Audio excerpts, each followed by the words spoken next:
कौन है जस्टिस संजीव खन्ना जो सीजीआई चंद्रचूड़ की लेंगे जगह? राष्ट्रपति के पास पहुंची फाइल ईडी की भी लगा देते हैं क्लास। चुनाव आयोग पर सुनाया था ऐसा फैसला, सबने कहा था वाह।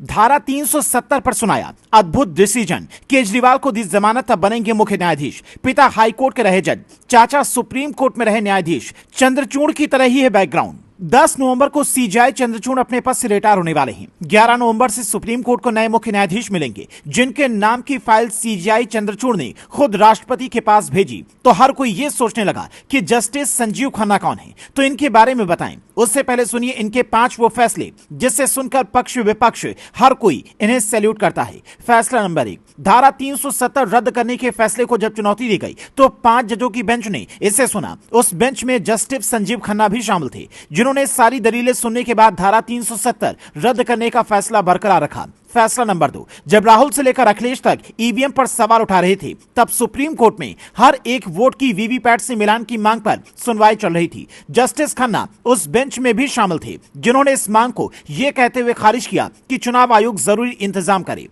फैसला नंबर 3, अरविंद केजरीवाल जब तिहाड़ जेल में बंद थे, तब लोकसभा चुनाव से ठीक पहले जस्टिस संजीव खन्ना की बेंच ने ही उन्हें जमानत दी, जिसके बाद आम आदमी पार्टी ने उनकी खूब तारीफ की। फैसला नंबर 4, ईडी जिस पीएमएलए धारा के तहत गिरफ्तारी करती है, उससे लेकर जस्टिस संजीव खन्ना ने कहा पीएमएलए मामलों में देरी भी जमानत का वैध आधार हो सकती है। मोदी सरकार ने साल 2017 में जो चुनावी बॉन्ड योजना लागू की थी, उसे सुप्रीम कोर्ट में जब चुनौती दी गई तो सीजीआई चंद्रचूड़ समेत 5 जजों की बेंच ने इसे असंवैधानिक करार दिया था। उस बेंच में भी जस्टिस संजीव खन्ना शामिल थे। इसके अलावा और भी कई बड़े मामलों में जस्टिस संजीव खन्ना ने फैसला सुनाया है और अब 6 महीने के लिए सुप्रीम कोर्ट के मुख्य न्यायाधीश बन सकते हैं, क्योंकि मई 2025 में इन्हें रिटायर होना है। कौन है जस्टिस संजीव खन्ना?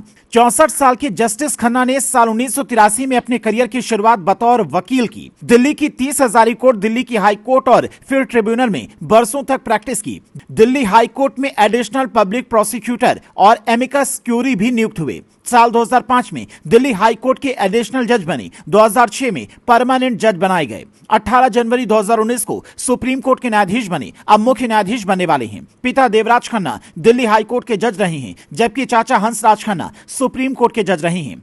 यह भी एक संयोग ही था कि जब जस्टिस संजीव खन्ना ने सुप्रीम कोर्ट में अपने कार्यकाल का पहला दिन शुरू किया, तो उसी कोर्ट रूम में बैठे जहां से उनके चाचा जस्टिस HR खन्ना रिटायर हुए थे। बड़ी बात यह थी कि दिल्ली यूनिवर्सिटी से लॉ की पढ़ाई करने वाले जस्टिस खन्ना को जब सुप्रीम कोर्ट का न्यायाधीश बनाया गया, तब विवाद भी सामने आया था। ऐसी खबरें सामने आई कि वरिष्ठ जजों की अनदेखी कर इन्हें न्यायाधीश बना दिया गया है। हालांकि यह पहली बार नहीं था जब इस तरह की बातें सामने आई, बल्कि अप्रैल 1973 में सुप्रीम कोर्ट के 3 सीनियर जजों को दरकिनार करते हुए AN रे को सीजीआई बनाया गया था। 1977 में जब जस्टिस रे रिटायर हुए तो जस्टिस HR खन्ना सबसे सीनियर थे, लेकिन उनकी जगह जस्टिस MH बेग को चुना गया। कहा जाता है कि इमरजेंसी के दौरान जस्टिस खन्ना ने इंदिरा सरकार के खिलाफ फैसले सुनाए थे, जिसे लेकर कई तरह की चर्चाएं हुई थी। अब उनके भतीजे जस्टिस संजीव खन्ना अपने बाकी के 6 महीने के कार्यकाल में क्या क्या करते हैं, ये देखने वाली बात होगी।